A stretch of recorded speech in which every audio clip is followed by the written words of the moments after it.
এগুলো হচ্ছে খাসির মাংস আমি রান্না করে নিয়েছি, ভালো করে কষিয়ে নিয়ে এখানে আলু দিয়ে ঘাঁটি করব। খাসির মাংস দিয়ে আপনারা কখনো আলুর ঘাঁটি খেয়েছেন কি? না খেয়ে থাকলে ভিডিওটি না টেনে পুরোটা দেখবেন আমি কিভাবে আলুর ঘাঁটি রান্না করেছি। মাংসতে যা যা লাগে সব উপকরণ দিয়ে মাংসটা কষিয়ে নিতে হবে। তারপর আলু সিদ্ধ করে এরকমভাবে আমি গ্রেট করে নিয়েছি।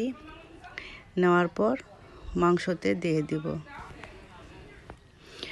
দিয়ে এইভাবে কষিয়ে নিতে হবে অনেকক্ষণ ধরে। আলুটা ভালো করে কষিয়ে নিয়ে তারপর এই তো এই অবস্থায় আমি আলু কষিয়ে নিয়েছি। এখন এখানে আগের থেকে গরম করে রাখা পানি ঢেলে দিব। গরম পানি দিয়ে আবার এটাকে কিছুক্ষণ রান্না করে নেব, যে পরিমাণে নামাবো সেই পরিমাণে না আসা পর্যন্ত। এখন জিরা ভাজা দিব। এই যে ঘাটির থিকনেসটা এরকম হবে। এখন এখানে জিরা ভাজা দিব।